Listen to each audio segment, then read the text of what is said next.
guys which one 10. This is a card that our daughter and her husband and son got me for Christmas. It was in with a few other witchy things. That's really pretty. Handmade by someone. There is a little witch in all of us. And here we go with the story. They all rested at the cabin. The women retold their story. Some small details they remembered. His ears were oddly shaped, but many people have weird-shaped ears. And no, they weren't pointy, Mona said. That rotten smell, we didn't smell it till he came. Matter of fact, when he came onto the path, I got a light whiff of it. I just figured it was something off in the woods, something dead. His skin changing, that is what terrified me.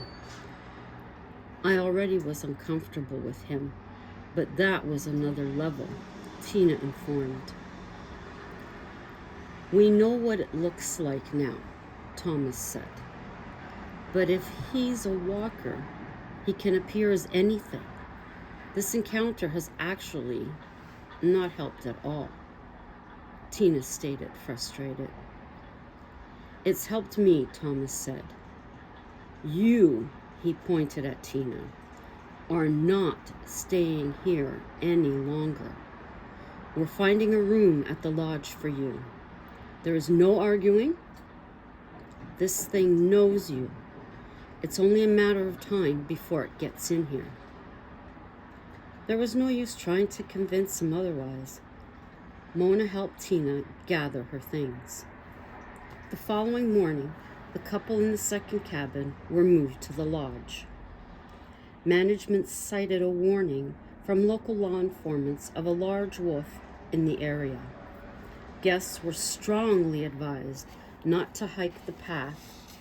Ground crews cordoned off the path, as well as the cabins. Mona spoke with her husband. How do we know it won't come here? We need to believe it can't come this far. There needs to be a reason it stays where it is, he hoped.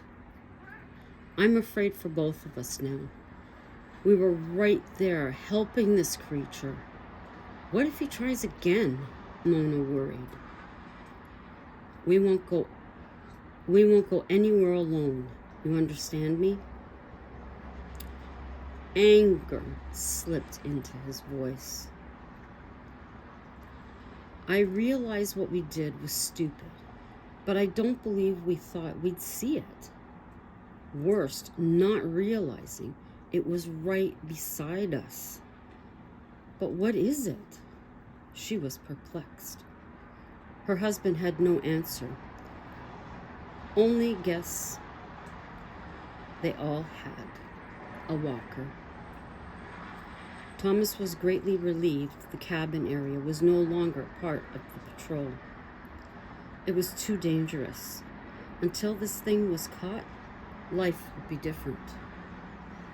After sundown, there were no longer foot patrols, only a circle of the area by car provided by the security company. Law enforcement gave a fictitious news conference for the locals. People were warned to stay out of the woods and not be out after dark. They also warned hunters any person found with a wolf carcass would face jail time. They reinforced the point the police... What, Waverly? The police were in charge of the situation. The news conference played on as a loop in the lodge lobby. A few cancellations came in when the news reached farther than the city limits. This wasn't a good thing for the resort, but they were applauded for the handling of the bad situation. Thomas continued to stay with Tina. Even though she was now in the lodge, he was uneasy. "You don't need to stay. I'm here now," she told Thomas. "I know, but something is telling me not to put my guard down." "You're not responsible for me. I'm a grown woman." "Who made the mistake of going out after it?" "Listen, I don't want to sound like a tyrant, but I care about you. Matter of fact, I've fallen in love." Words he never said lightly. "I feel the same way. I wasn't going to say it in case it scared you away. I'm not going anywhere. You're stuck with me." He smiled and kissed her. Tina made the decision to stay. Accommodations were arranged for her to take up full-time residence. That very evening, the laughter began, and no one was there to hear it. The creature wheeled its way through the undergrowth. Emerging from the trees, it began to laugh again. Clawing its way onto the deck, it peered into the darkness. Realizing she was gone, the creature seized the chair, throwing it violently onto the lawn. Its fury expelled through a deep, loud, guttural howl. The ground shook as guests in the lodge woke. The front desk phone rang off the hook. One message after another left in a panic. Guests were either threatening to leave or stated they were. Calls to security were more than they could handle, assuring one guest after another they were safe. Something had to be done. The police searched the woods numerous times to no avail. Frustration was mounting on all sides. Tina needed space. She found herself down on the dock. A small lake sat on the property. Childhood memories calmed her soul. The nightmare faded away. She felt warm summer days and lazy evenings. No worries to cloud her freedom. Tina gazed into the water, still remembering the days gone by. To her horror, a face began to form. She gasped, whipping round. No one was there. Relief was temporary. Looking into the water again, the face was becoming clearer. She couldn't move.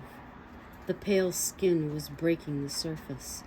Tina still could not will herself to move, but she had to. It was the creature. One grotesque finger at a time, he laid upon the dock to hoist himself up. Murky water from the lake bottom dripped from its body above. The most sickening sound came from its throat. Tina wouldn't be able to describe it. As the head rose above the dock, an evil smile spread across its mangled face. She attempted to scream, but no sound came from her open mouth.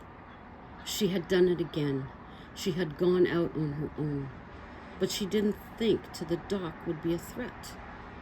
It was the cabin it was attached to. The woods, its home. Why was it in the lake?